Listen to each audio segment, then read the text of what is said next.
All right, go. Okay, the P200 has a fantastic Sony image module. It gives you 30 times zoom, great for any size room. It's great in low light and has awesome color rendition.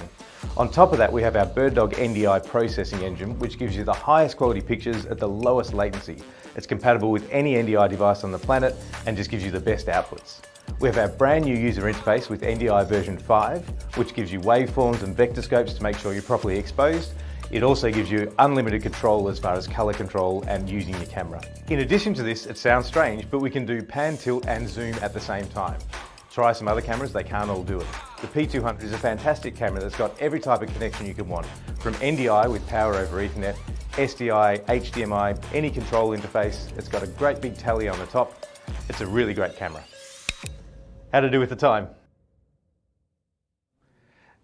And the cool thing is, for a limited time, if you buy 3 P200s, you get a free PTZ controller.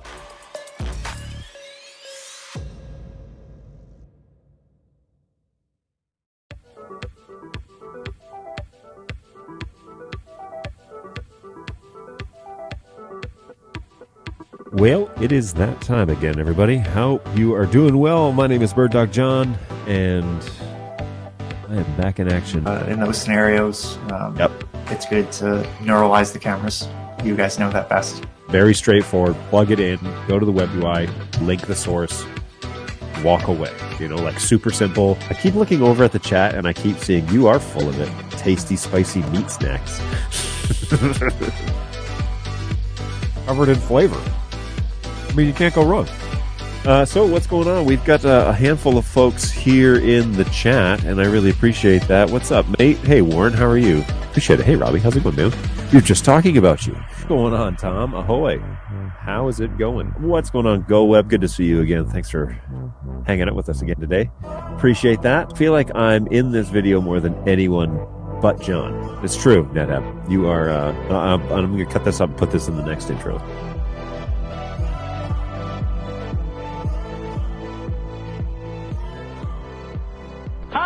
Everybody! Hi, Dr. Nick! What's going on, everybody? Hopefully you are doing well. Welcome back to another fantastic hour of the BirdDog Support Live Show.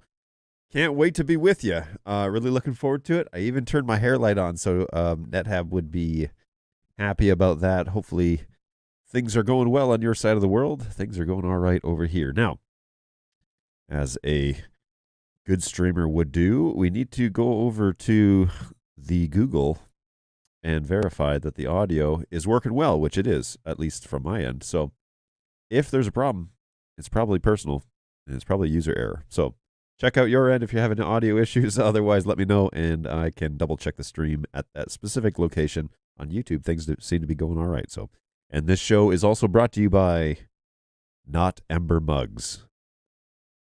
Delicious hot coffee all day long, curdling your milk at over 120 degrees. So yes, I have returned from a journey down to Florida. It was a great weekend. We had a good chance to reconnect with people and friends that we had made years ago, and that conference is always just something special. So had a good time. We're going to talk a little bit about that today. We're going to talk a little bit about the technical aspect of that today, and I'm going to share with you the Facebook page of that conference so that we can walk through some of it. Now, I haven't had a chance to really digest a lot of the production aspect of the weekend. So we're going to do a little bit of that in real time. I did enjoy... Okay, so let me back up here. I was involved in the conference from the stage perspective. So I was a part of a group that was leading the weekend. And so I was on stage with several friends and some new faces that I hadn't met before this weekend. And yeah, we were just leading the weekend, and we were doing a lot of the music stuff.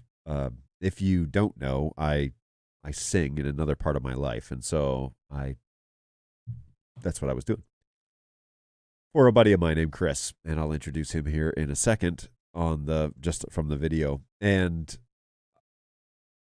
yeah, I spent a lot of time singing and a lot of time leading at that conference. We had 3 days. We flew down on last Thursday night after the show. I actually came in and did this live show, and then at 12:30, I booked it to the airport. I went home, finished packing, took a shower, got ready to fly, and then as soon as my wife got home, I put our bags in the truck and we went to the Detroit airport.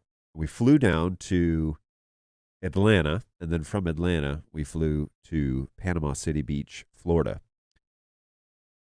Man, that was a stressful afternoon because we were flying out of McNamara and Delta, which is usually pretty solid. But the day before, there was the big shutdown with the airport system. Basically, the system that functions to communicate between airplanes in the air went down, and the FAA grounded all the flights. So the day before, my sister was flying in on United, and I told this story last Thursday, but she was flying in on United, so she woke up, and I woke up, looked at my phone, and had a Twitter update from Marquez, and it said, "Can confirm on an airplane was sitting on the runway, but now headed back to the terminal." So I thought, what's up with this? And I pulled up the news, and sure enough, all flights were pretty much grounded. And the funny haha part of the morning was there was like a subtext that said, not all airlines are grounding all flights. Some are still functioning with alternative navigation. And I thought, oh, good. Maybe the major airlines will still be operating. And instead, my sister was on a United flight up from Texas, and it specifically said United has grounded all of their departures.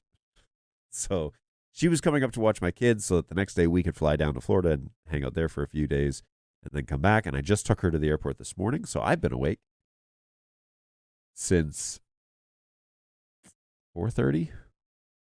So yeah, it was an early morning for me. And I went to the airport, took her down there, made coffee, took her down there. We chatted for the whole ride. It's like an hour down there, and then came back, went back home, then was at home for about an hour while my family was still asleep, and took care of some stuff there, and then turned around and came into work. So probably about mid-afternoon, I'm going to start crashing. That's for sure. And my sister just arrived in Denver, so she had a great view of the mountains, so that's pretty cool. So she's out in Denver on a connecting flight now, waiting for several hours to go down to Texas. But, okay, all that coordination stuff happened, and we flew down on Thursday then, got to the Detroit airport right on time, was at the gate, and it got delayed because the connecting flight coming in was delayed. So then we waited around. Well, we had a 51 minute layover in Atlanta, and we waited around for like 30. It got delayed by like 30 minutes because they were cleaning the plane and whatever. So we were stressing out a little bit because we had a very short layover in Atlanta. If you've ever been in the Atlanta airport, it is not laid out very efficiently. Atlanta is like a sandwich, and you typically fly out of Terminal A and you fly into some other terminal. And there's a tram, a fairly efficient tram that runs in a loop through all of the terminals, and it picks up people from all of the arriving terminals and then deposits them at Terminal A before going to baggage claim, which is Terminal T, I think. Anyway, not important to the story. So we arrived at Terminal B and had to get to A, so that wasn't a huge deal. So we arrived late, ran, and as we were coming off the plane, we started like hustling through the terminal, and I got an update from Delta saying, your flight has been delayed by about an hour. And so the pressure was off.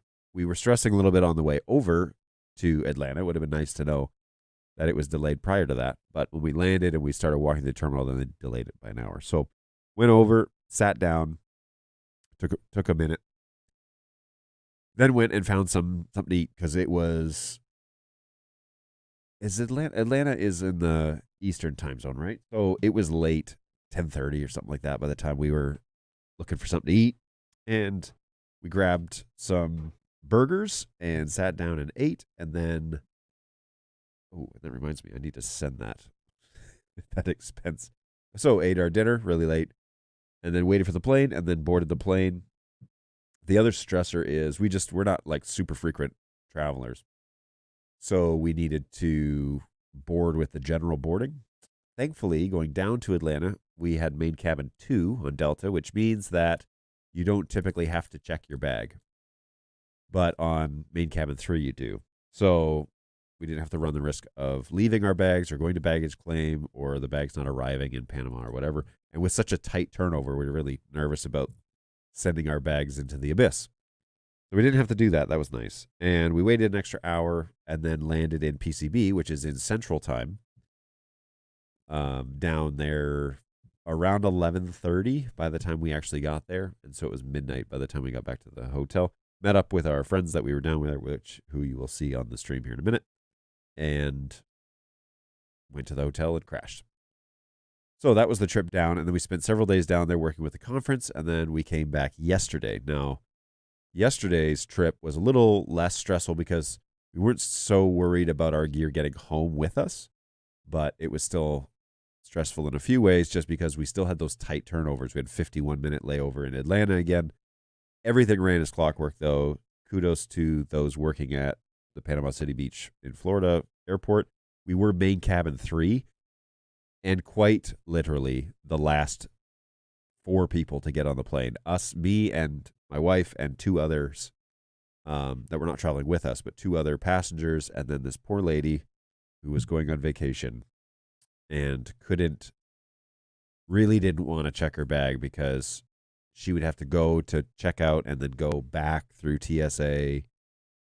And she had like all this food and everything in her bag. I don't know what she was thinking, but anyways, it wasn't a great idea. So she got hung up in PCB and then was one of the last people to get on and had to check her bag and was pretty mad.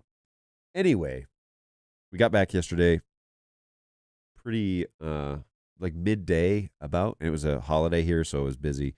But we had main cabin 3 in Atlanta, and so we had to check our bag. So being the nerd that I am, I have air tags in my roll-on luggage.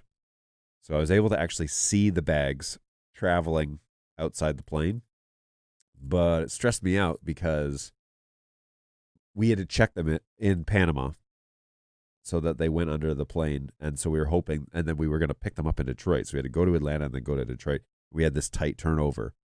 We hustled our bustle through Atlanta and got to our plane. And the cabin that we were on, we were in main cabin 1 for this flight. And when we got to Atlanta, main cabin 1, we ran through. They were boarding when we were deplaning from the previous flight. Got to the flight and stood in line and sat down in our seats, and I pulled open my iPhone with the tags associated with it, and they were sitting next to the plane.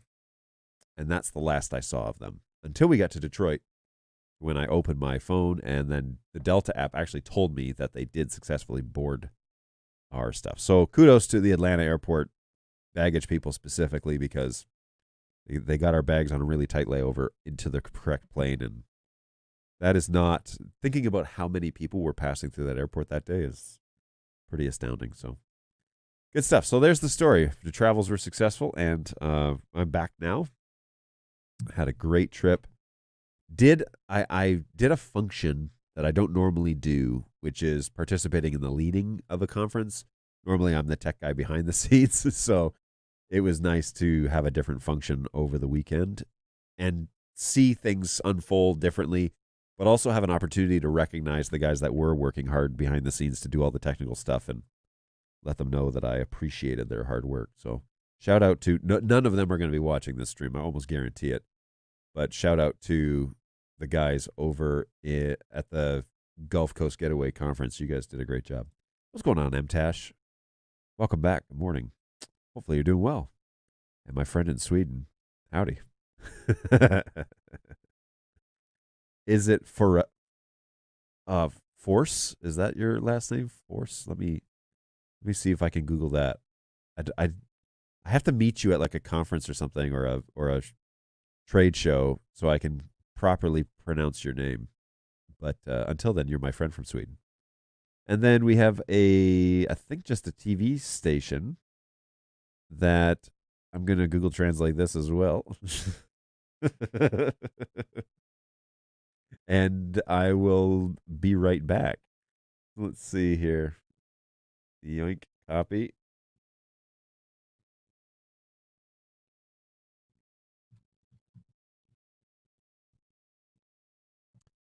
Go ahead and automatically detect that language. It says, good afternoon from Spain. I'm waiting for news. What news are you waiting for? Did I announce news? I'm back from the South. Conference, live stream review, and Jaffa Cakes. So I don't currently have any launching news. This is a support show. This isn't a show in which we launch new products or something like that. We support all of our products and answer questions. That's what's going on. But hello from Spain. That's cool. Thanks for tuning in. I appreciate that. Good evening, good afternoon, and good night, wherever you're at here in the world. Yeah, and we're also going to do snacks on stream today. We get Jaffa Cakes courtesy of Baloo, so I appreciate that, man. Thanks for bringing those in. Good stuff. But we will definitely talk about the conference. I want to talk about the technical aspect of the conference. And I'll touch a little bit briefly on the streaming audio, because mixing, so the group that I sing with is actually an a cappella group, believe it or not. So we do all the parts with our voices, and so there's a mixing aspect to that. And in this instance, they were mixing straight from the board and sending that over. The production crew was bringing the stream in from the board and then sending that to the streamer who was sending it up to live stream. So there's a couple of aspects going on. They are not running NDI at this gig. It's a full SDI, pack down install. But they're running SDI from cameras, which were, I think they were Sony's, if I'm not mistaken, but Sony cameras on tripods that go into these SDI converter boxes and run hard lines back to the truck. There was a trailer at the gig that was inside the warehouse. Then they produced the show for the screens, which is kind of cool, and you'll see those in the live stream as well. Well, you'll see remnants of those screens in the live stream. And then they send that feed that they're showing on the screens to the streamer, who is also calling some shots with, I think, like Pro Presenter or something, and doing lower third. The production team's doing the lower thirds. So it's pretty neat. I said, have you guys thought about doing NDI? I work for a company. On Saturday night, I wore BirdDog garb, actually the other hoodie that I have of this. So I wore this hoodie, which I'll show you Saturday's production, but they don't necessarily show me very often, probably because it was really hard to see me. One thing you'll notice is that the lighting is a little difficult for these cameras that they were using. These are not BirdDog cameras. So they're a little bit difficult for the cameras to really balance and get right. And so a lot of the shots, especially, they did some recap videos. Those videos were kind of like the white balance was off a lot. And when I was watching it, now that I do the video stuff, let's see, the last time I was there, I was not with BirdDog. So this is 5 years ago I was there. And then I started working for BirdDog in 2019. So the last time I was there was 2018, January of 2018. And then I took a job with BirdDog in April of 2019, basically a year later. So the last time I was there, I wasn't even doing this. And now that I do this stuff, yeah, I spend a lot of time noticing video. One of the things that I did in working up, so I had to switch gears, right? I had to get into like a musically creative brain. One of the things I did was there were some singers that were coming that actually work for churches down in Nashville.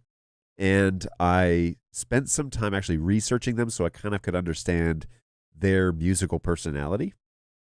And they do a lot of stuff with instruments and whatever, but I wanted to understand their musical personality a little better.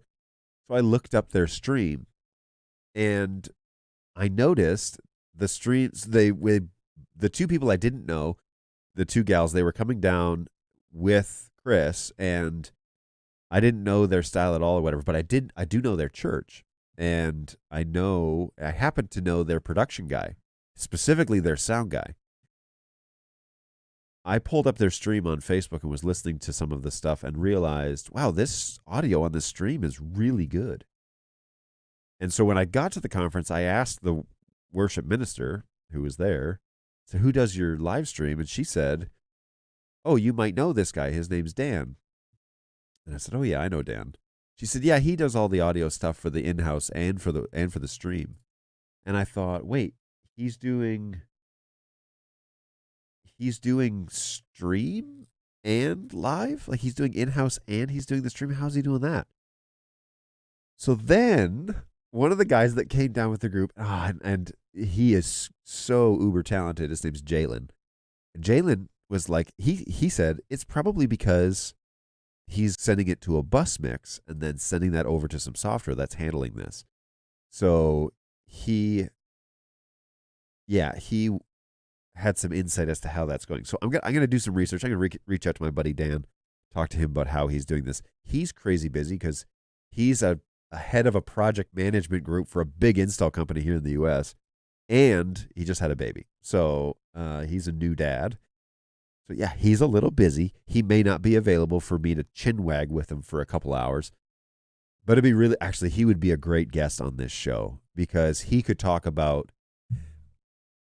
how that whole industry functions when it comes to iMag and church install with audio, video, and whatever. So he'd be a great guy to interview, and I probably should ask him to join me one day. It would be really cool to have a chat with him. Brian says, hello from Ireland. Hey, how's it going? More Jaffa Cakes today, so maybe this is up your alley, Brian. Who knows? Are you pro or against Jaffa Cakes? And do you call them cakes or do you call them biscuits? Because McVitie's is under the impression they are cakes, and those that came from the UK last week on the show are also... one of them said cakes and one said biscuits, and I had to break up a potential brawl that was about to happen. So, what's going on, Baloo? I'm assuming this was supposed to say Gyra. Yes, that was one that we did. I didn't. Did you watch it? Did you watch the show? Or any of the productions? But John, we have to listen to your group. I will point you in the direction of where those are hosted, and you are welcome to listen to those recordings. My suggestion is to listen to Sunday nights, because that one, we were like locked in with the tech team at that point. Yeah, it was fun. We had fun on stage. Stuff. I'm pro Jaffa Cakes here in Ireland. I'm glad to hear it. That's wonderful. Hey, what's going on, Tim? Welcome. I remember you saying that one of your cloud-based software products could be run as a switcher in the cloud. So which software? Does it offer the ability to store video ads that can be played as well? I'm assuming you're talking about BirdDog Cloud as an AWS option, so an endpoint on an Amazon instance, put it that way. I have heard people using cloud, BirdDog Cloud on an Amazon service and bringing in all of their streams then to that install and functioning from anywhere in the world and being able to produce a show like that.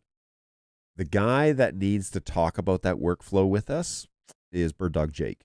That dude, you start talking about cloud with Jake, he's going to get excited because there's so much potential, and he has seen it done in multiple, like in real time.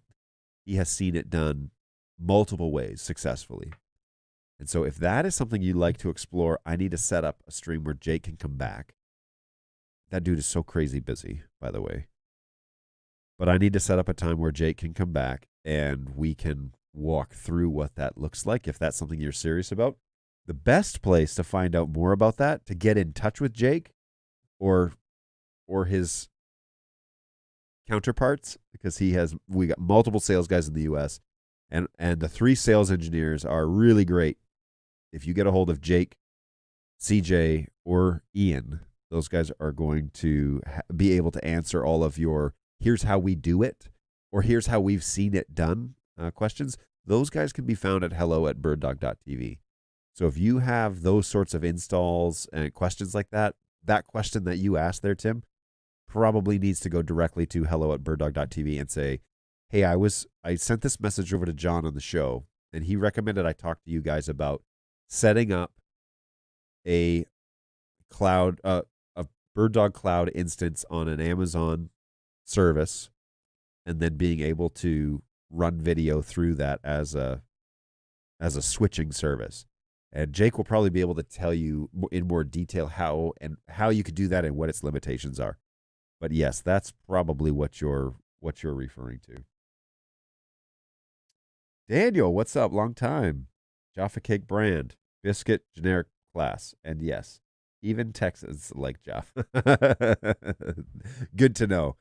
We're going to get into those because it's already 11:30, and I haven't even talked about the production that was a part of this past weekend. So, hey, cool stuff. I remember Jake. I will give him a shout out. Yes, he is the expert. He would know more than I do in regards to that.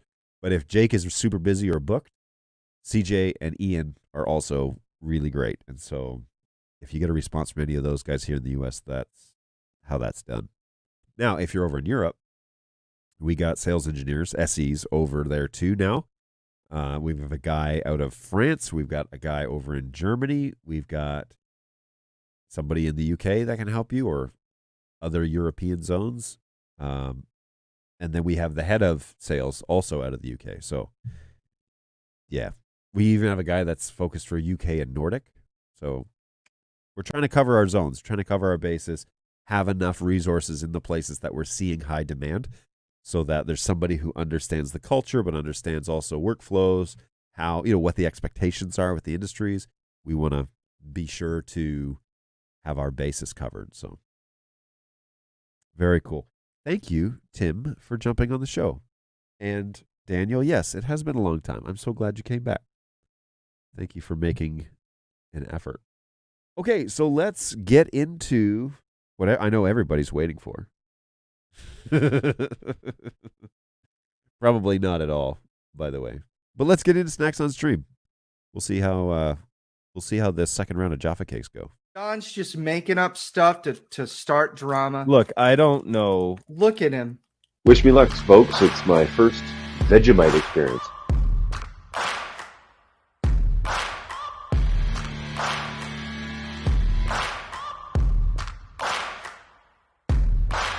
Final, this is like cheese flavor or something. It doesn't really look too appetizing.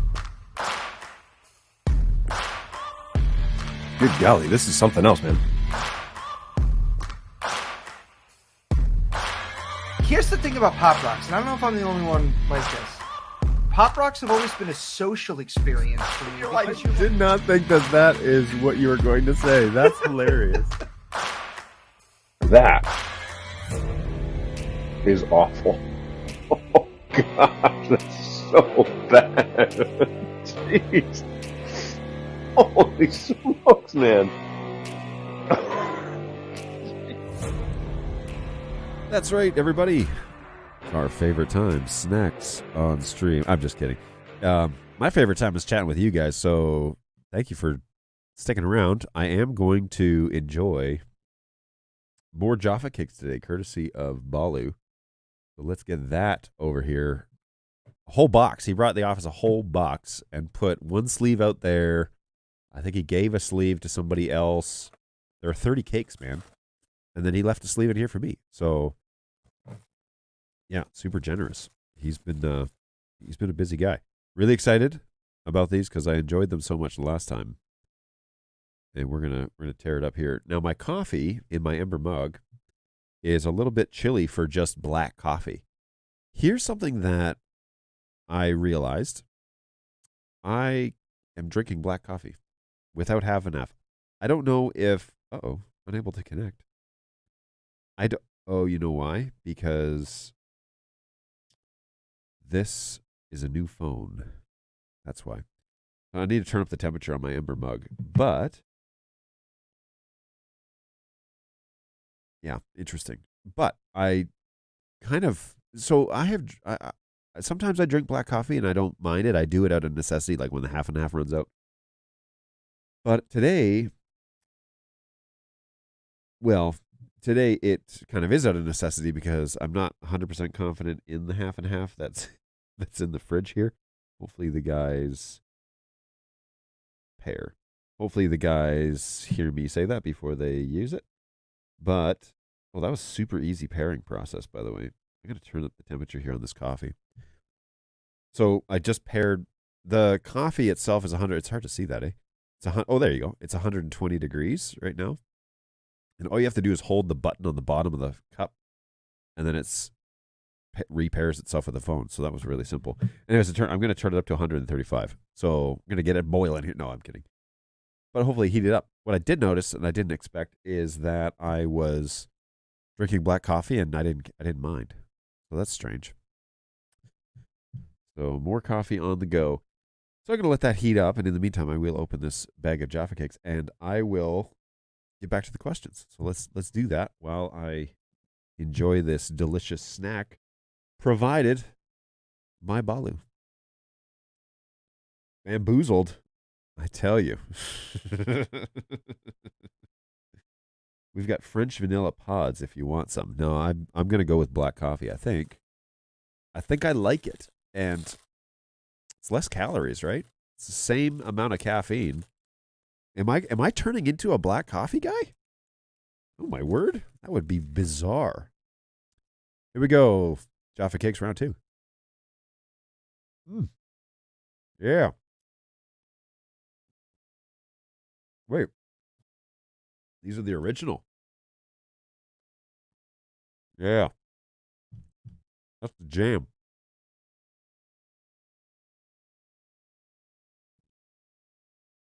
Yeah, I like that a lot.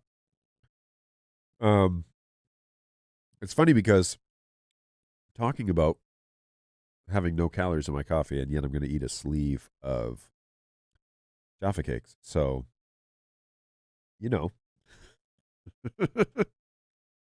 potato. I guess it would be less if I ate the sleeve of Jaffa Cakes and I had cream in my coffee. That's the way to think about it.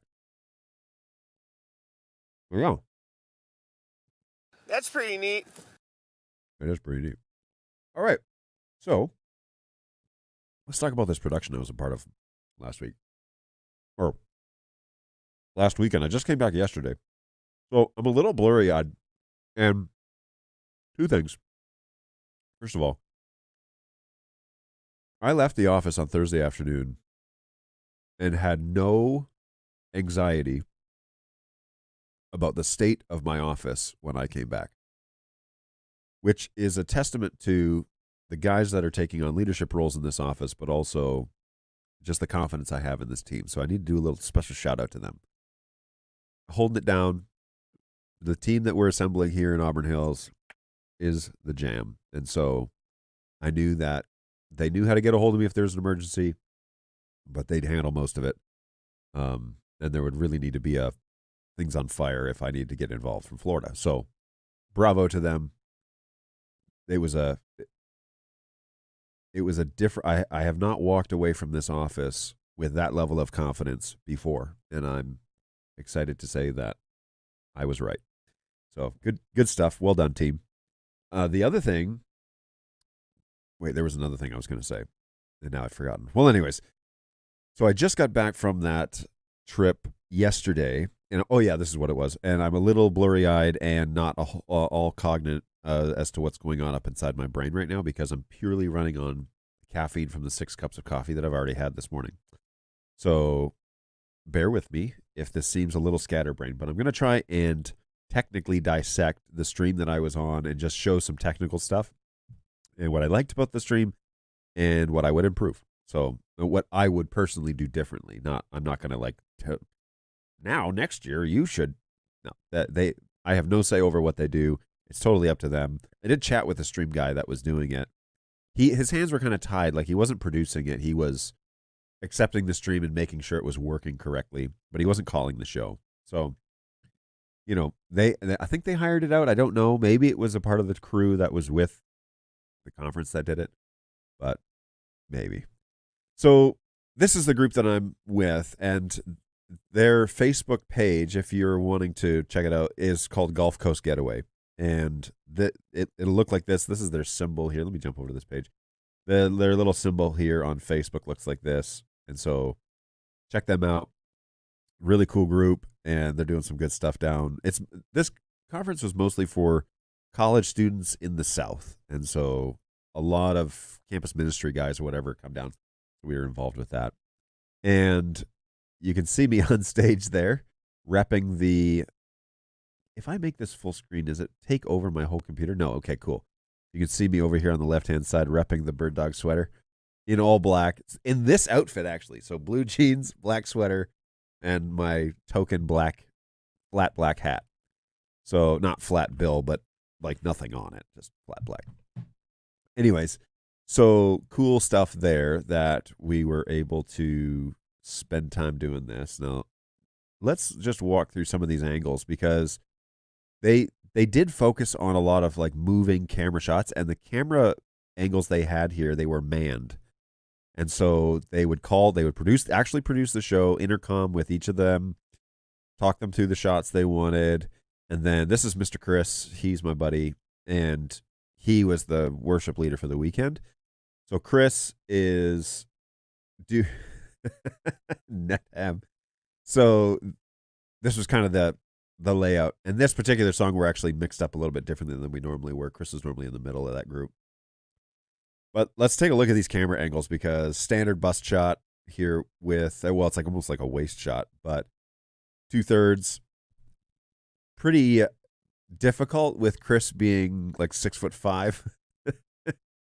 And this petite lady here, this happens to be my wife, and she's just 5 feet, we'll say. We're pretty sure she's 5 feet.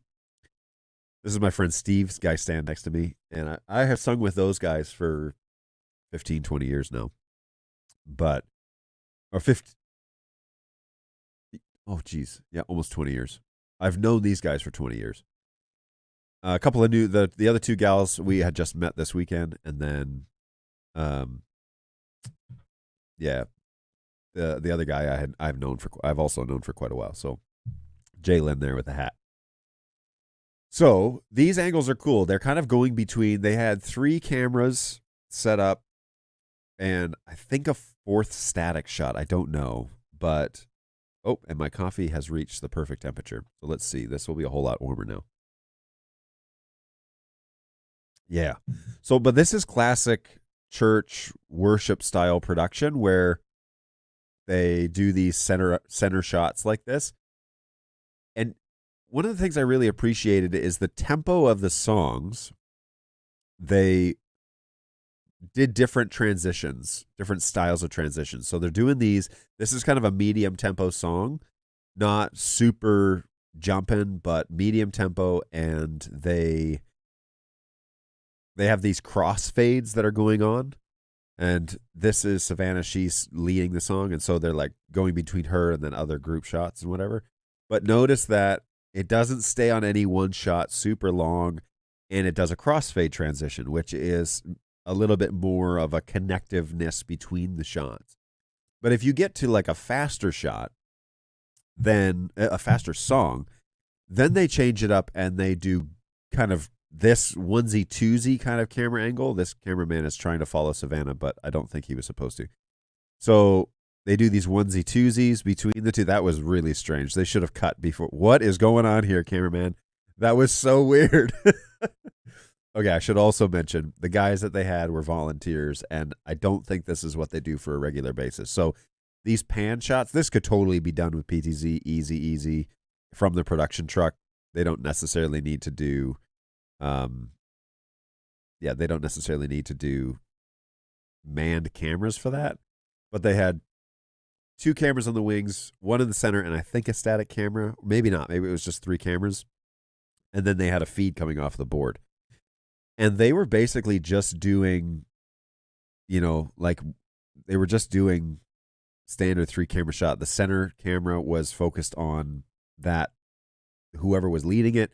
Then the 2 flanks were doing alternates, zoomed in and full back out. This is a full shot of the group. And then there's another one where it's like way back. So if the lights are a different color and you can see the silhouettes of the audience, then they pull all the way back to give like a perspective. Here, this is kind of what I'm talking about. You can see the crowd in front.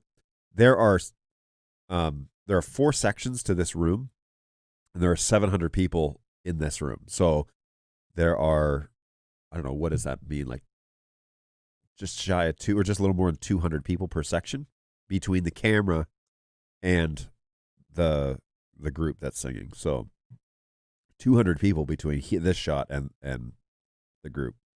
So cool stuff. You can see the angles though, right? Like they're kind of limited to, and this needs to be a little lower just because you have lower thirds going. So it needs to come down a little. Chris's head needs to be a little closer to the top of the frame. Notice my picture here in the corner. Hey guys, see how close the top of my head is to the top of the frame? That is more appropriate, but these cameramen are putting their face. This is good. So this gal being fairly close to the top, but proportional to her the rest of her body in this shot. But she's taller, whereas when Chris is in the shot, he's super tall, so he doesn't need as much space to give the perception of height and depth and all of that. So this gal is about the same height as I am, and Steve and Jalen and whatever. My wife is shorter than everyone in this group. She's about the same height as Savannah, who's singing lead, and then Chris is this like giant. So it's interesting what you have to do as a cameraman. You have to be conscious of, not only do you need to frame it correctly, but if you have multiple heights on stage, then you need to give context as to how tall this person is compared to everyone else. Now, this is a cool shot. This is a slower song, so you saw that transition was a lot slower. So that was, and this is like a full wide shot that's going on. So this gives context to what's going on. You can see the IMAG here. It's just lyrics on the screens. Oh no, that's a full shot of the audience. So that was being sent to the IMAG production truck and then going to streaming. And so what you're seeing on stream is what is being shown on the monitors or on the big giant LED walls at all times. And then the lyrics we were using jump backs, not we, but they were using jump backs to show lyrics on an LED wall behind us. So there's a question here. Where's the question here? So was the stage from standard incandescents or moving lights? Color temperature should be less warm to match the background projection. So that was my complaint, is they were using standard incandescents non-LEDs to light the people, but using LEDs and a lot of motion lights behind the screens. You see the what looks like Mac 240s over my shoulder on my side of the stage. So they had 2 or 4 of those moving lights that had running gobos and whatever, and had a full color palette that was able to basically change the color of the room. And then they had moving LED wash lights, which you can see one of the purple ones there on the right hand side. They had 7 or 8 or 10 of those across the front of the stage that could hit the black curtains and change the temperature on the ceiling. The ceiling is white tile, and so they would just throw color above there. They also had a hazer for hazing effect, and so you could see the actual lights, but it was a huge room, and the hazer wasn't running 24/7. So that was also an interesting choice. But the budget was not huge. I'll put it that way. Like, they didn't have an enormous budget for production, and so this was probably $5,000 or $6,000 in rental gear that they had, and pretty nice stuff. Yeah, pretty nice stuff for what it was. My complaint was there should have been a lot more light on the stage. Like, you should be able to see my outline essentially in a black sweater, and you'll notice I'm wearing black. Steve's wearing black. Jalen has a black undershirt with a red overcoat, so that kind of helps a bit. And Chris is wearing black. So they're very warm. And if you were to white balance this, actually one of the issues that I noticed is when they had these purple backgrounds on this screen, if you look at the screens running iMag, they had broken. So one of the things is if you get green pixels or like purple or red pixels, it usually means that the camera is losing data because it can't comprehend all of it. So it's trying to reproduce that. And it looked really weird on the screens. Like it looked like it was breaking up. Oh, you can see it there. Just vaguely. Here, let me pause this. So notice, this wasn't a great place to pause, but notice that here on the iMag screens, maybe the one on the right-hand side, as I play this, it shows kind of like what looks like pixelation or looks like broken pixels or even dead pixels. Well, that is what was going on those screens when the camera caught the purple background, which it was doing quite a bit. So these wide shots, it was kind of breaking up on the iMag screens, which was unfortunate, but it's just a side effect of, camera lenses seeing LED walls, but trying to do warm coloration.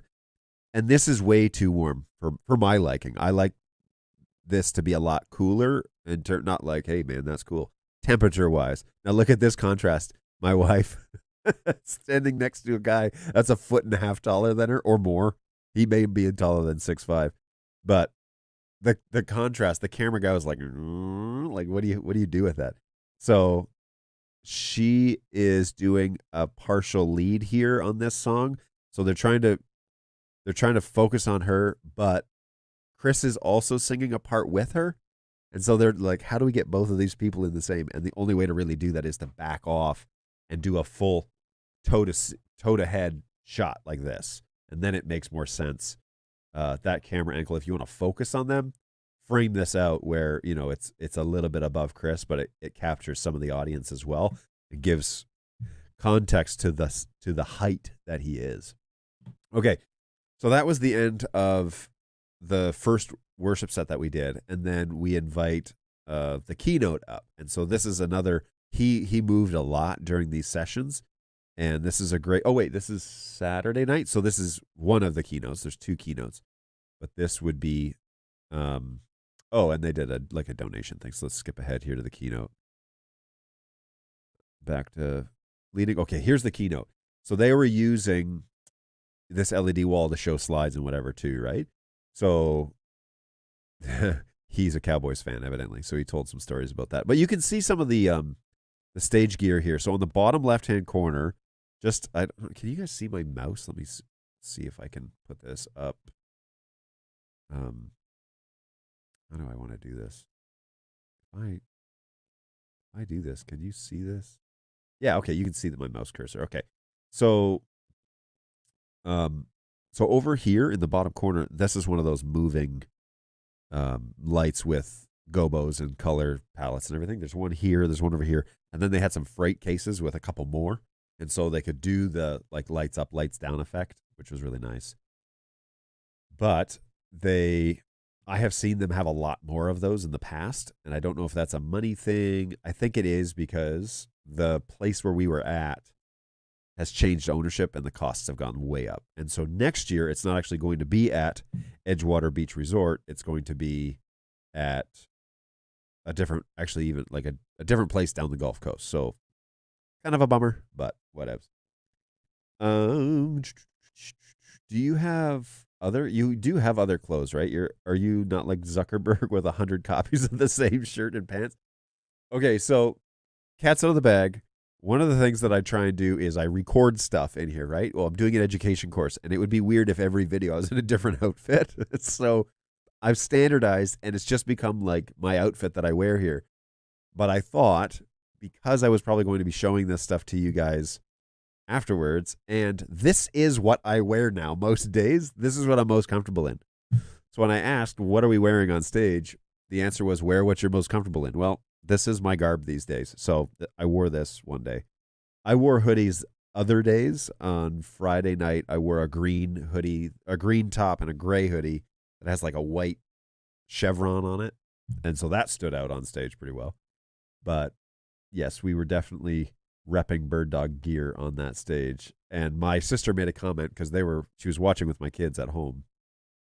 It was like, hey, I noticed that you were repping Bird Dog gear. And then I made the observation, yeah, and I think I was the only one during the whole weekend that wore something with writing on it. So I don't know if the conference was happy about that, but we'll see if I get invited back, I guess. So yes, it was standard incandescent lights with moving lights behind it. I wish that they had done all straight up LEDs. Probably would have costed more. So if money was an object, I totally understand. But whiter light would have been friendlier for the cameras, and brighter light, like more light. But instead it was kind of like toned down, and it was warm lighting, and I don't know why they made that choice. But the powers that outrank me made that call. So they rented an OB van. So they did. I don't know if they rented a whole-on production company for this, or if they rented a van and then just parked it and used it. I don't know. On SM58s, the shame. Yes. So they were SM58s. And they made a point to tell us, these are the SM58s. These are the classics. Every rock band in the world has used SM58s. So I appreciated that extra attention to detail. Let's see what SM58s are going for, because I would be curious to know. Yoink. Yoink. The classic. They were fun to use, those. I want to know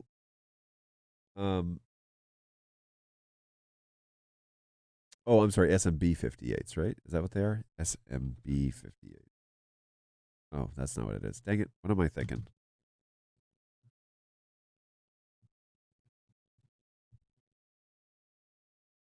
Yeah. It's the capsule. SM58s. Yeah. Okay. And the handle was the UX or the ULX D2. So in mint condition, they go for $500 a piece, roughly. So there you go. The more you know. Ooh, I got to get that sound effect on here. Let me get a soundboard for that one and hook that up, because I do some of that stuff, right? I do the more you know type of things. The more you know soundboard. The more you know.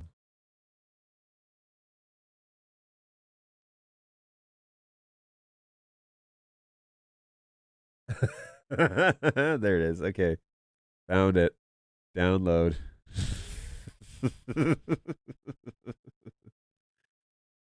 Do. And apparently there's another one. There's 2 versions of it. Let's see. That sounds exactly the same to me. So we're going to get that one. Download that. And then we're going to show in Finder. We're going to cut this out. Cut. Paste.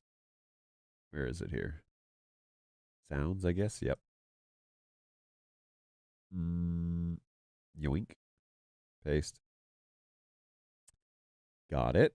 Now we're going to open up Companion. No, not Companion. We're going to open up Stream Deck. Configure. We're going to play audio. And we're going to set this to pick a file. Sounds. Yoink.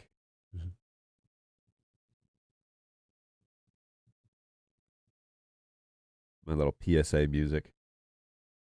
And let's see if that works.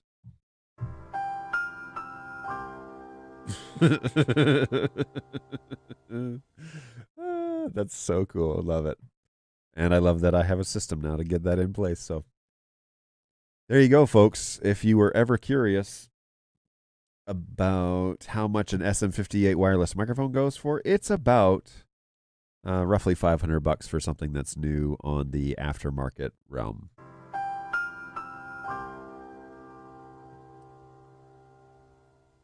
All right, so The Shure SM58, the hammer of microphones. Yes. When you own a hammer, everything looks like a nail, right? SM58s are the standard to which everyone else competes against. In other words, everything else would be better. Wait, everything else would be better. Wait, but how do they compete? Do they say, well, at least we're not like the SM58? Or do they say, at least, or it's not as good as the SM58? Or what's better about these than the SM58? Those are SMs. The Beta has the blue band around it. Yeesh. Yes, it does. I don't think ours did. I think ours are just the straight. So how do you recommend configuring the P200 for maximum sharpness?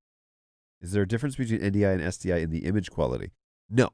So what happens on the camera is the image hits the lens, goes down to the baseboard. The baseboard sends it to the SDI, the HDMI, and the NDI chip. We encode that image and send it out the NIC card. So it should be as close to the SDI image as we can get it. There shouldn't be an image quality difference that you notice. There is also a sharpness slider. So if that's what you're looking for, you can manually set that to something. Be careful because you can easily over sharpen it. And in the NDI 5 version, let me go to the NDI 5 version. Back to this computer. The NDI 5 version of the OS, if you're not on that yet, actually, I think it gives you more options for sharpness. BirdDog, let me pull up my P200 web UI and we can look at that together real quick. So, cut over to here. So this is the P200 web UI for NDI 5. And on here, we can go to camera control, and then we go to picture 1, and there's a sharpness slider here. Now, me personally, I don't care. So this is the P200 that you're looking at right here on screen. And I like to keep it around -70. I think that's what kind of naturally looks less crunchy. Now, don't think of negative as a subtraction. Think of it as a part of the entirety of the scale. So they're super soft and they're super sharp. And 0 is not really like a middle ground. This is more of a subjective, you pick what looks best for you. Not like all broadcasters use 0, or that's not what this is. What this is more of a, here's from one spectrum to another, super soft to super sharp. You get to decide where that is.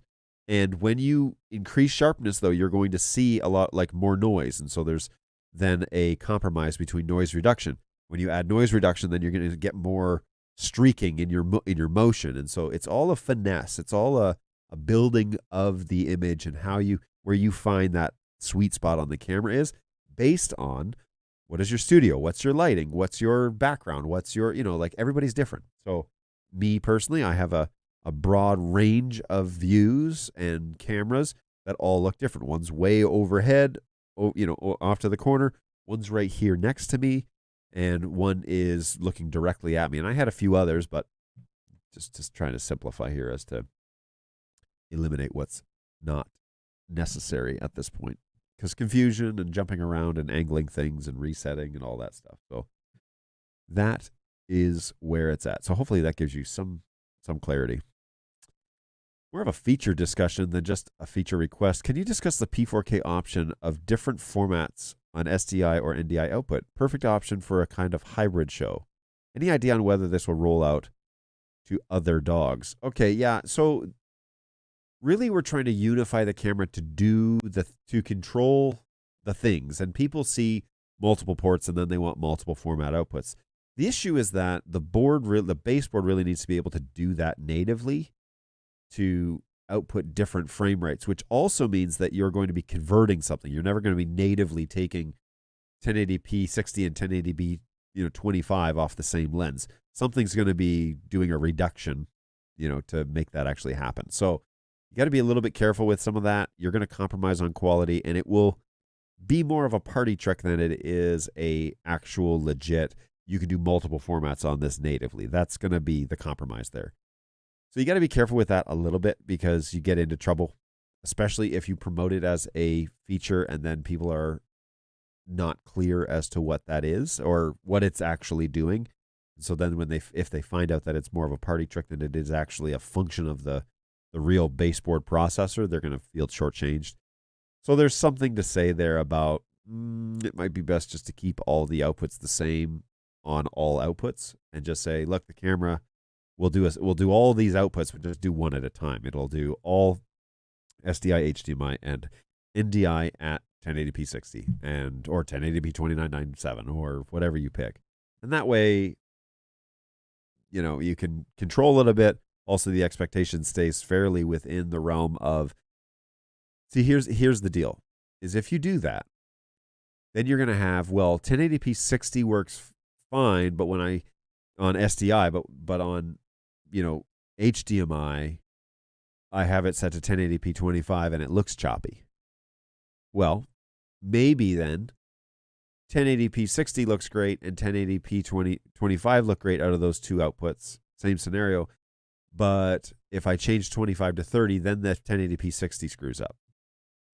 And you create this like unbelievable chasm of variability because you can say, okay, well, I'm doing 720p on the NDI, but I'm doing 1080p 60 on the SDI, and one of those formats isn't working. And it would almost be impossible for quality assurance to verify every combination of every format. And then if you have three outputs, then it's going to be ultimate. So you can cut all that away by just saying, no, you get to pick which resolution you want and you use that.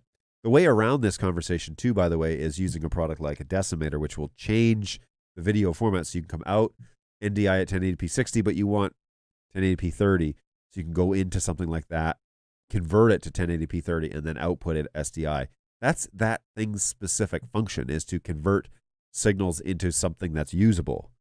That is not what the cameras are up to. The cameras are up to outputting the format that you're needing to output. So it's a good idea, but I don't feel like I would be concerned if we launched something like that, because if you're doing multiple outputs that are all doing different resolutions, there would be really no way for every firmware version, told you I was up early, for every firmware version to verify that, yes, it works in this combination and this combination and this combination, it would just be endless.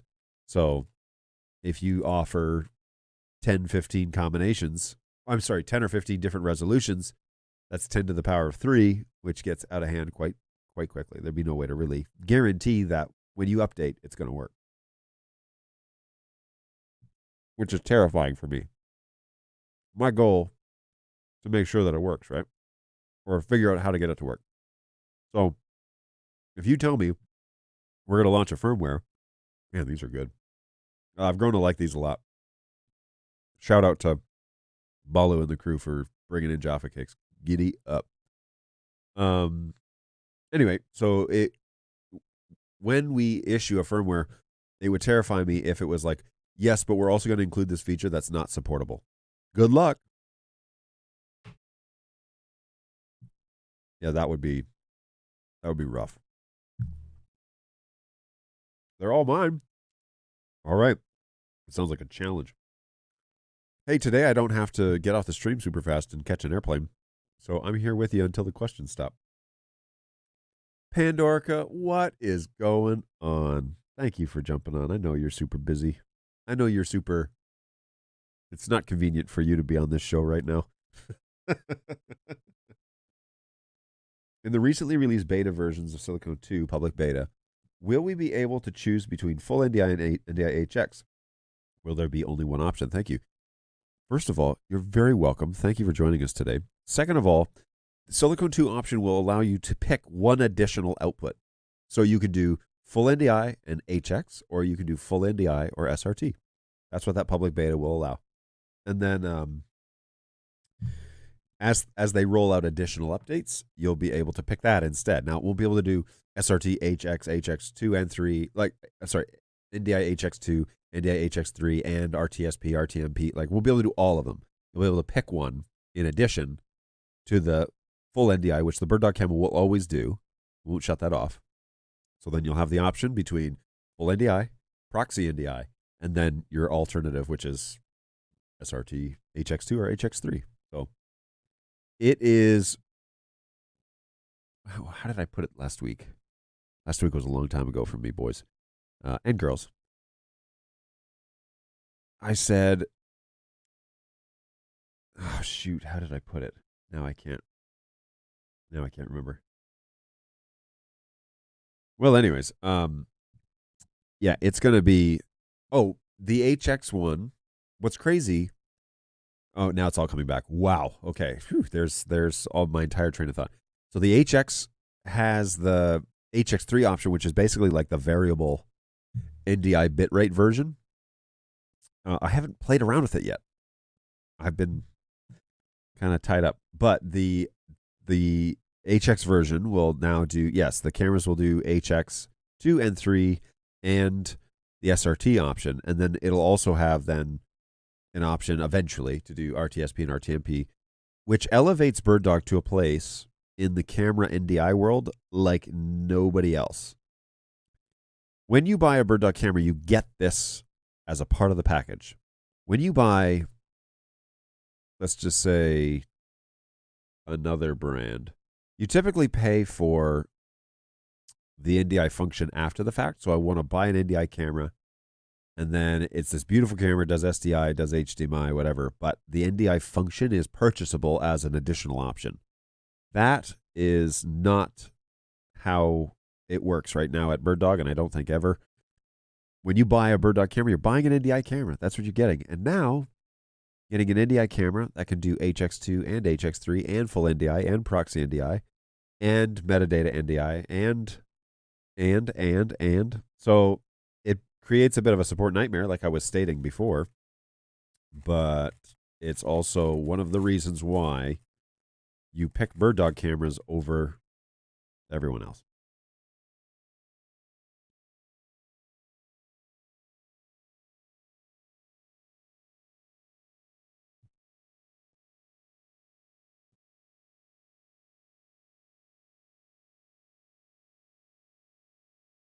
I love John's very detailed no. I think the main use case in UHD output for recording and streams, but 1080 for local streams. Gotcha.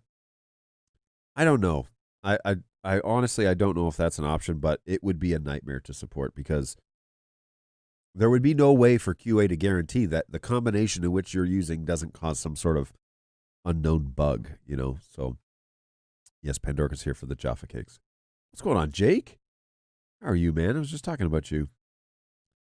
Oh, that makes sense, though. I appreciate you seeing the logic behind my my reasoning. Here's to you.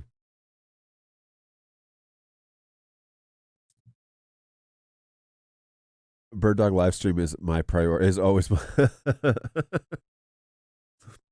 Well, if you've got some time to kill, then I guess so.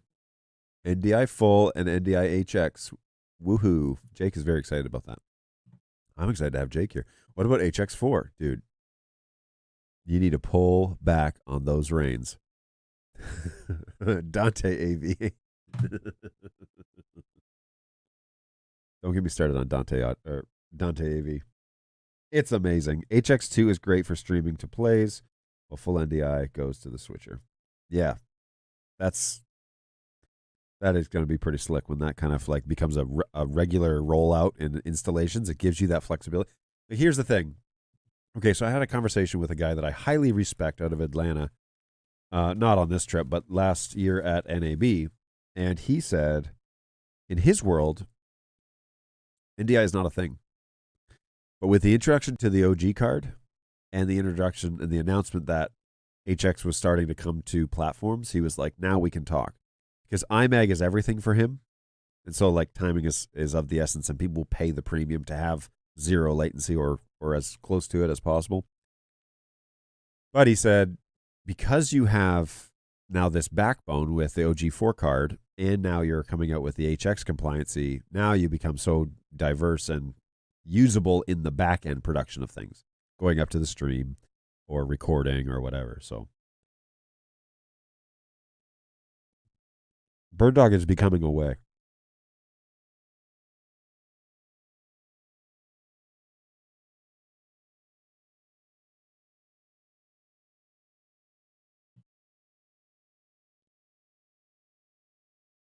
The new SRT option is a great addition.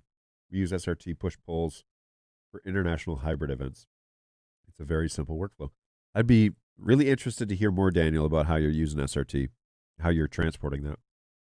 SRT going to external SRT destinations, other SRT decoders or SRT cloud receivers or SRT and vMix. It's wild. Ooh, I should try that. Put the latest beta on all of these cameras in here and then push SRT to vMix instead of NDI and just compare, you know. That'd be interesting just to find out how that works. I'm sure it works great. Matter of fact, I would just be curious as to what the latency is and what the image looks like. Because SRT streams are not that super heavy, right? Jake, do you know what the bitrate is of an SRT stream out of one of our cameras on the latest? That I would be interested to know.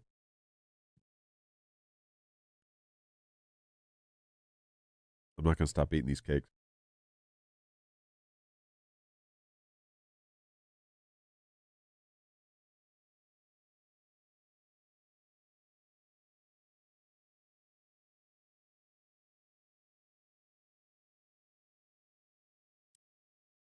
Seriously, these things are really good. Probably not good for you, but really good. Oh, it's custom, is it? Oh, right on. Good to know. Low, medium, high, ultra, custom, if I recall. Yeah, you're usually pretty sharp. So I'll take your word for that. As soon as Dante comes out with the cameras and converters, we can do an entire event. Just PTZ sending SRT and audio to a remote control room. I mean, you can do that now, but it's a little more complicated than that, I guess. We use Caster IO for the CDN and then pull it from back down. Okay. And pull from there back down. Got it. I have about a 1 second delay from the US to the EU. Well, that's cool. NetApp says using a single cable for the Dante and NDI PTZ stuff. SRT is at 1080 is about 30 milliseconds round trip. Is that what you're going to say? All right, that afternoon slump is coming on, guys. My eyeballs are getting tired. So let's have some more black. Ooh, that is nice and hot. Don't put any cream in it, and so it doesn't curdle when you heat it up. It's nice. I might need to get more coffee after the show.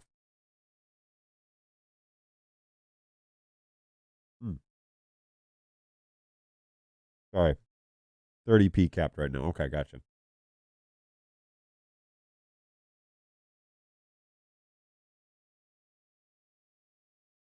How many NDI outputs a single P200 supports? If the output of the camera is 1 gig, is it correct to make a calculation of 5 possible connections? No. If you're going to do more than 2 or 3, you need to switch to multicast. Just for a backbone stability sake, because eventually your network's going to start dropping frames. And so when you're doing that many streams, you need to have a subscriber type of network that will, allow you to lighten the load on the network, but still produce high quality. So if you get to that sort of like need for 5 connections to a single camera, which seems really high, then I would switch it to a multicast network. Get a 4250, configure it for the NDI5 profile, and then connect the cameras via multicast. And that is really the way to do it because, yeah, you're going to max out that little NIC card chip on the camera. And it's a gig peak performance, and that's for all 1 gig rated things in the world. Peak performance, not average performance. If it was average performance, it would be a 10 gig card. It's going to be H.264, so it's probably going to be 6 to 12 megabits. There you go. CJ, what's going on, buddy? How are you? Good to see you.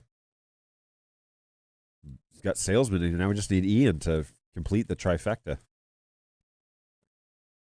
That dude's always on a conference call. As you would expect from a salesman. Always busy, those boys. Whoa. Just had a sneeze on air. Run the NDI Discovery Service and Access Manager for... Oh, yeah. That's a good option, too, but...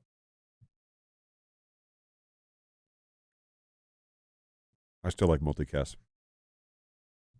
In its current configuration, I just trust it more, I guess. Just a personal opinion. Our UDP is fine, but again, it's probably if you're getting to the level where you're needing that sort of multiple connections and sophistication, then you're going to be relying on the network anyways. So you might as well get the right piece of equipment and manage it that way. And I've had great success with multicast. I ran multicast in here for quite a while, and it was really clean. Really, once you get it configured right, then it was really clean. So, good stuff. All righty. 5 minutes remaining. Thank you, Master Chief. Appreciate it. So we will get ready to wrap it up. We reviewed that. So, I was away for the weekend and got to participate in a different part of my brain, like the creative side of my brain and not the technical side of my brain. So that was fun. I haven't done that in quite a while, so it was good to, and of course, always good to be with your friends and get to enjoy. Now, Florida was very cold. It was in the low 50s all weekend. Friday, it was 50s and very windy. Saturday, it's like 53 and kind of windy. Sunday was like 55 and not windy. And so we walked down the beach and whatever on Sunday afternoon. And yeah, definitely, I think my ears got some sun because they were very warm when I got back to the hotel. You don't think, it's January, I should be wearing sunscreen. But if the wind stopped blowing, yeah, you get cooked quick. So.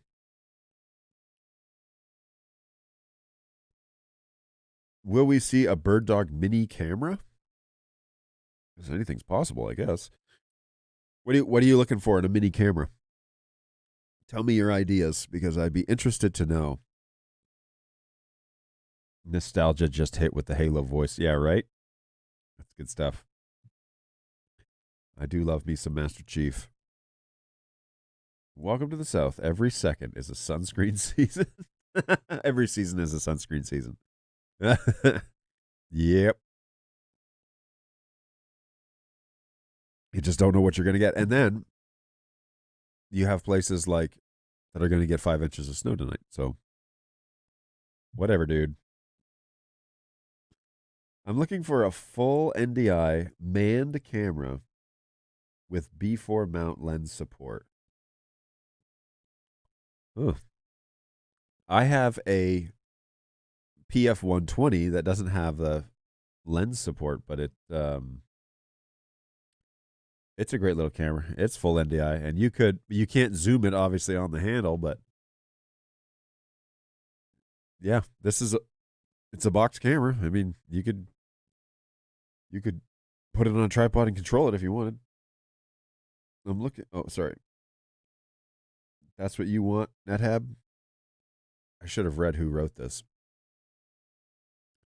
before I responded.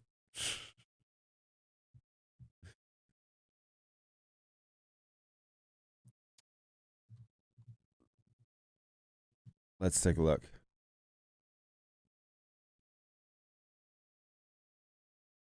Yeah, I don't know of any plans of coming out with a camera with an interchangeable lens. I'm sure it's been recommended, but it's probably, I don't know of them working on anything. Now, then again, they don't tell me everything, so you never know. I could say it's not happening, and then they can announce it tomorrow.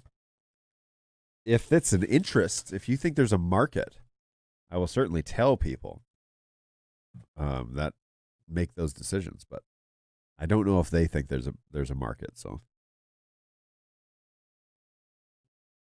I just don't know.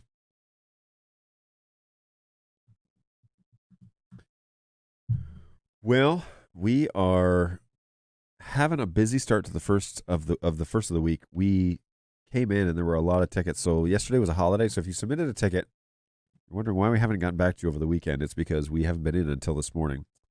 And I know that the ticketing agents are breaking their fingers trying to reply to everybody fast. So bear with us as we continue to sort all of that out. Hopefully we're able to get back to you in the next day or so. But they're working hard at it. I know they are. And so yeah, if you've submitted a question and you didn't want to do it here and you want to submit a ticket, we will definitely get back to you. Just give us a little time. We'll sort it out. In the meantime, I do plan to have a show on Thursday at 11. So hopefully I'll be a little more rested. But Thursday at 11, that's the plan. And I should be back unless I'm at home with my sick kids, which is where my wife is today. So shout out to my sister who watched my sick kids while we were in Florida, just basking in the wind. But special shout out to her and thank you for handling that, because that allowed us to go down there and do the things that we do with the people that we do them with. So very grateful. And now we're back, and now we've got a couple of kiddos that are they just have a cough now. Like, it's not even concerning, to the point where my wife, who generally likes to consult with physicians about these sorts of things, is like, let's just wait a day. So that must mean something, right? If her anxiety isn't very high, then that must mean something. Hey, next week, John is going to show us how to take his blood sugar on air. Yeah, and then how to do like a dozen jumping jacks. I told you I didn't have half and half in here. No, some of the stuff that I've eaten on here, I eat like candy on here. I mean, a whole sleeve of these is not healthy, but it's the only thing you've eaten all day. Yeah, these are actually ridiculously unhealthy. So that will be the last Jaffa cake I have, unless that we have a different flavor. But I shouldn't have eaten a whole pack, that's for sure. So onward and upward. Never look at the nutritional information after the fact, but whoops-a-daisy. Hey, well, seeing as how the event that you were just at had all manned cameras, it'd be great to have a bird dog option. Well, that is actually quite astute assessment of you, NetHab. Shouldn't expect any less, by the way, out of you. But bravo, yes. I talked to them about this, and maybe this is how we'll wrap up. So I talked to them about, I was like, hey, I work for a company that does this, and we do a lot of streaming stuff. I said when the pandemic came, we kind of really blew up because all the churches started streaming.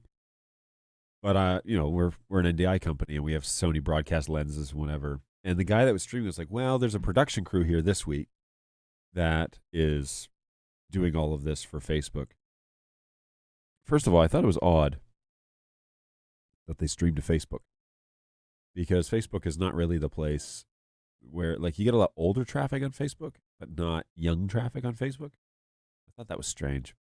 I also don't know, does StreamYard stream to Instagram? You stream to Instagram. Your video should appear in the RTMP. Ah, interesting. That's tempting. So they really should be streaming to Instagram, to be honest with you. That would be ideal, because that's where their audience is. They have a college age group, and it's about that time where they're shifting off of Twitter, which is the stress-induced social media, and switching to Instagram, which is the personal image problem social media. So they're kind of between the high school, college, and then they'll get into Twitter later when they want to hear about everyone's opinions on world events. So it was a little strange that they still choose to go to Facebook, because it's people like my parents are on Facebook, right? That's not really the crowd they're trying to appeal to and invite people to go to next year. But yeah, it was an interesting conversation. But I had a chat with a guy that was running the actual stream, and he had said that the production side of things was kind of out of his hands. but he was streaming from, I think he was just going to OBS into Facebook Live. I don't know why. I don't know why that is, but that's what he told me. So the production was good. They had manned cameras. The whole point, is to get rid of the people and just let a guy run a keyboard, joystick, and let a guy call the show. That'd be super, super cool. Ooh, I had a conversation with a guy that runs a consulting business for local not even local congregations, for congregations around the U.S. And he has a guy that is his streaming media professional. So when churches want to talk about streaming, they want to talk about getting online or producing a show or whatever, then he goes out and he helps them run it and how to do it, how to call the shot or whatever. And that was a really fascinating conversation to watch him work and explain kind of how that all works, because the streaming media guy, first of all, he's not just like a technician that sits and pushes a button and like, time for a new shot, or like setting up an angle and be like, this is good enough. He's a fair bit like artistic, where he can frame a shot, or he's like, all right, we're going to go to this jib shot and it's going to move at this speed and we're going to go across the stage. We're going to follow this person as they walk and we're going to use this camera to do that, or, whatever. And he's creating and crafting in real time a show that's going to go onto, online for people to watch and engage with. And I understand a little bit of that. This, most of this stuff is run by automation, and I'm hoping that the content will carry the majority of the time here, but we're not really doing like a lot of dynamic shots or zooms or pans, or actually I don't do any of that. And I could run this whole show on 3 PF120s if they really wanted these cameras back. I could pretty much do it on the box cams. Actually, it'd be a little easier, but anyways, it was really cool to watch him walk. My friend had a video of him, watch him work. My friend had a video of him working and calling the show and watching the multi-viewers and all right, camera 3, 2, 1, go. And moving along with the cadence of the song and moving along with the service. And it was really neat to just kind of see that. So that fascinated me. I love that sort of thing, to produce something that's engaging for people at home. And then for those people who don't have the ability to have a production guy, or don't have the ability to refine their service and have this big volunteer or whatever, really talking about, what are you using this thing for? What are you streaming for? Why are you streaming? So that was really fascinating and good food for thought. It was like bridging my creative brain, which is what I was doing over the weekend, and my technical brain, which is what I do all the time. Bridging that. But why? Because it matters to the creative side, where you're going to go with it, and then it matters with the technical side. How do you do it? How do you execute that? And so answering that question fully and exploring it and going down rabbit holes and really genuinely exploring it, and not getting caught up in the details, but exploring the potential, will shape the way that you design and call the show, and where you put cameras and what type of shots you use, all that stuff. So, it was a good exercise for me over the weekend. When will BirdDog Play be available in Spain and Europe? Is it recommended for event screens, or will it have a long delay? Thanks. So the Play does have more of a delay than the BirdDog Flex Out, primarily because it's an ARM processor, not an FPGA. So you need to weigh that. I wouldn't necessarily put them behind projectors, me personally, but just because that's kind of the level of shows that I'm used to doing, is where I need more immediate response. So a Flex Out would be a great option in that spot, if you're choosing between the two. Now, running the expensive BNC from home point to projector is ultimately the fastest, but very expensive. And so if you can only run Ethernet, which is very cheap to run, and you can only afford that, then go with the Flex Out option, because that will be the best case scenario, and it's the best decoder on the market. My pleasure, by the way, for the answers. I'm so happy you're here. Thank you for stopping by. To answer your first question, Play is available in Europe. BirdDog Phil is usually around, but Phil is the guy in charge of Europe, and he would be able to tell you specifically. He can be reached at hello@birddog.tv and just start with, "Hi, Phil. John mentioned that, you're in charge of sales in Europe. Where can I purchase a BirdDog Play, or where are they located? I'm in Spain. What would be the best way to do this?" They will get you hooked up. He has a crew in Europe, and so if Phil doesn't answer it, Robbie might, Levent might, Sebastian might. There's a whole group of them over there, and they can definitely get you in the right direction. So we've got people close globally, but close, that can assist you directly and get you connected with somebody who can get you a Play if you're looking to purchase one. I'm middle-aged on Facebook and still agree with you. I guess it's good that you can't stream RTMP to Nextdoor. I guess it's good that you can't stream RTMP to Nextdoor. What is Nextdoor?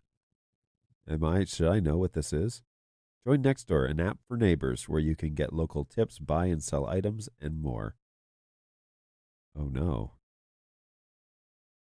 Nextdoor is what is this? Instantly connect with your neighborhood. Get the most out of your neighborhood with Nextdoor. It's where communities come together to greet newcomers, exchange recommendations, and read the latest local news. Where neighbors support local businesses and get updates from public agencies. Where neighbors, that's annoying, borrow tools and sell couches. It's how to get the most out of everything nearby. Welcome, neighbor. It's a beautiful day in the neighborhood. A beautiful day for a neighbor. Won't you be mine? Won't you be mine? It's the neighborhood app. Nextdoor is where old people hang out on your porch, but online.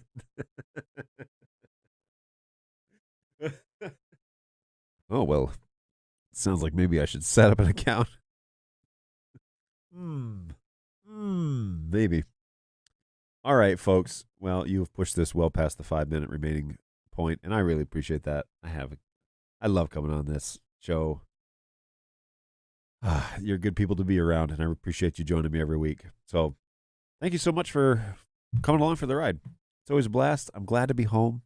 Glad to hug my kids.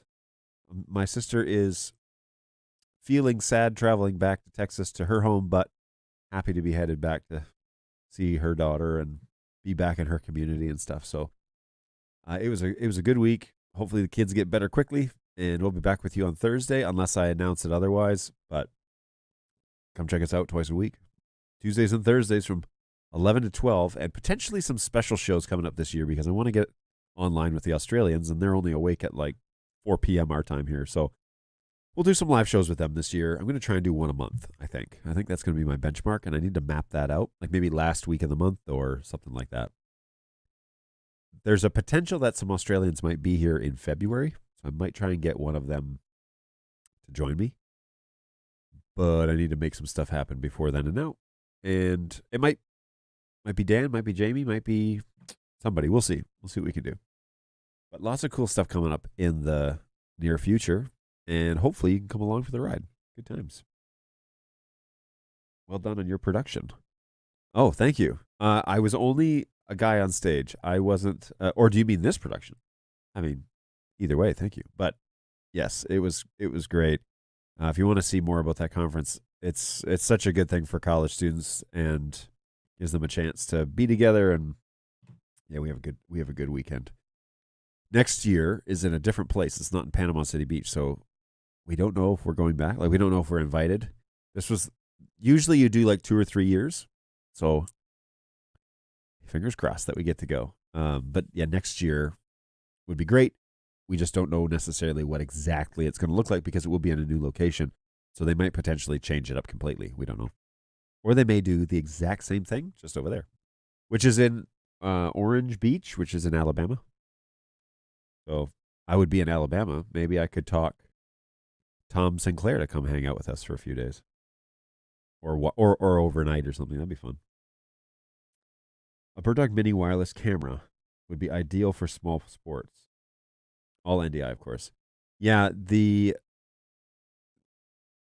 the wireless piece would be hard because full NDI requires 140 megabits. And so, if you're running HX, then yeah, I guess there's some room there to do things over a wireless network. But yeah, I get you. I hear you. Let me send that up the chain. Let me see what they say. I'm going to talk to some executives tonight, so I'll toss it over there and see what they say, and we'll send your feature request, your product request over for them to peruse.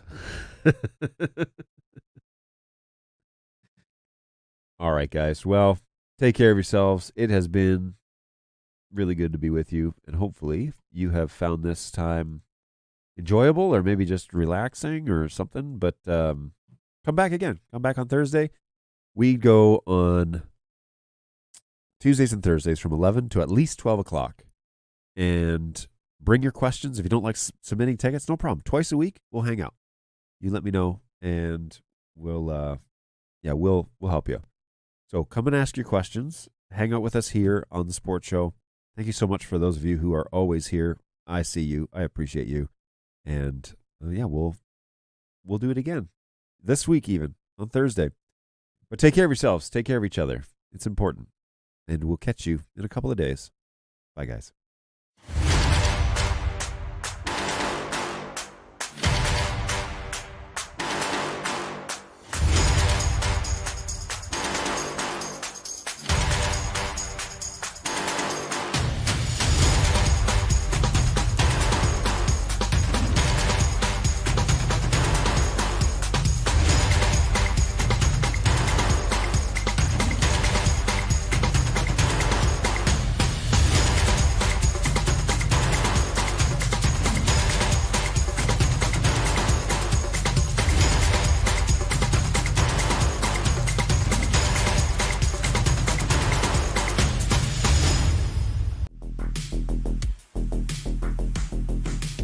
Resistance is futile.